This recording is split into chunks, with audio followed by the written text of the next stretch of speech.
Let's talk about pricing. Pricing is one part science, one part art. The science part is that you basically look at your costs, your total costs, your overheads, your recurring costs, everything. You look at all your costs and you add a profit margin.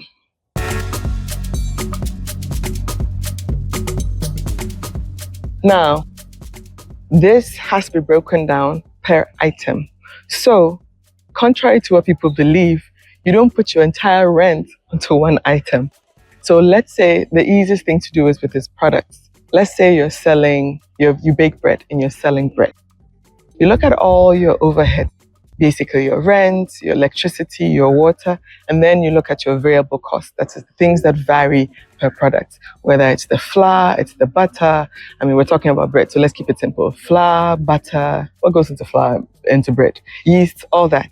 So you take all that and you produce, let's say, 50 loaves of bread. So you take that 50 loaves of bread, and remember, those 50 loaves of bread, the cost of that, then you take your overheads, combine the two, that is your total cost. Now, when you are selling, you have to think of your margin. That is the amount that you put on that can actually pay all your costs and also give you something for your profits. Okay, so we'll do some quick math here. 2 plus 2 is 4. 2 plus 2 is 4. Minus 1, that's 3. Quick maths. Okay, all right. So let's say your total cost, that is your overheads, that's rent, electricity, all that fixed cost is $3,000. Have that sitting there. And then you work only 20 days out of a month of 30 days. So that's 20 days. That means that your cost per day is actually $150. So that's $150. Mind you, $150 is not on one loaf of bread. $150 is on 50 loaves of bread. That's what you produce each day that you work. So $150 by 50, that gives you 3. So that's $3. That's your total cost. So you have your total cost per your loaf of bread. That is $3. Okay. Now it costs you $200. $200 covers in this instance, I'm going to let that be just the flour and the raw inputs, the things you use to actually make the bread. That's $200 per batch of 50 that you make. So $200 divided by the 50, that's the loaves of bread, is actually $4.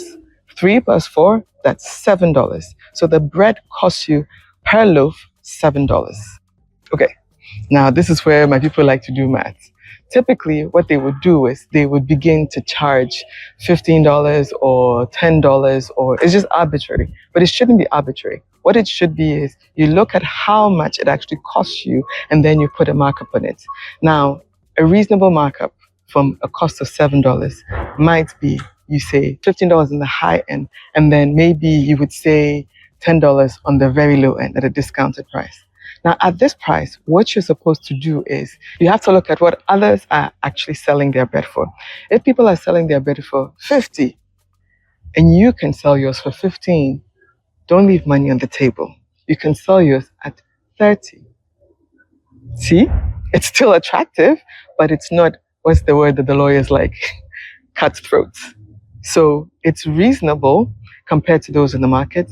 It's attractive, but it's not selling yourself under. However, in the instance where people are selling that bread for $12 and you then want to sell yours for $15 or for $20, then you're overpriced.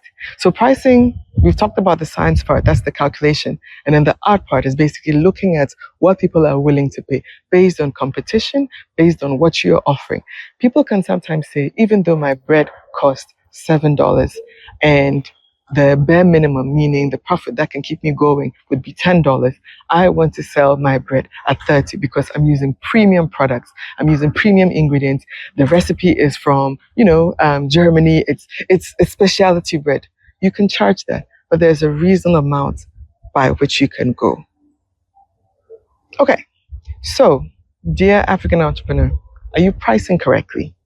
You can do the same exercise for service.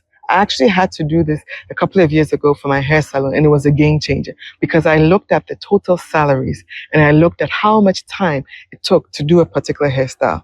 So to the ladies who came over the other day and wanted to do knotless braids, waist length, and they wanted to pay 200 CDs or 250 CDs, which is essentially $25, and we said to them, sorry, we can't help you.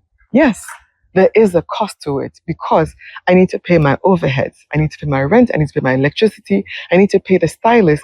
And we don't pay our stylists just the bare minimum. We pay them a comfortable wage so that they can come and they can work and they can be excited and give you good service. On top of that, I'm just telling you what we do. We need to also keep a portion so that we can do repair works at the salon. And then also, should we decide to do expansion works. So it's not just about a margin. It's about making sure that it's a going concern and it's a business that actually can grow. So I challenge everyone to take a look at their business and look at their pricing structure properly. You might be leaving money on the table or you might be overpriced. And that could be the reason why business is not booming the way it should be. Hope this was interesting. Hope this was helpful. And if you do try this exercise, if you do a pricing review, and it's very, very laborious, but it is so necessary, I would encourage you to let me know in the comments. Thank you.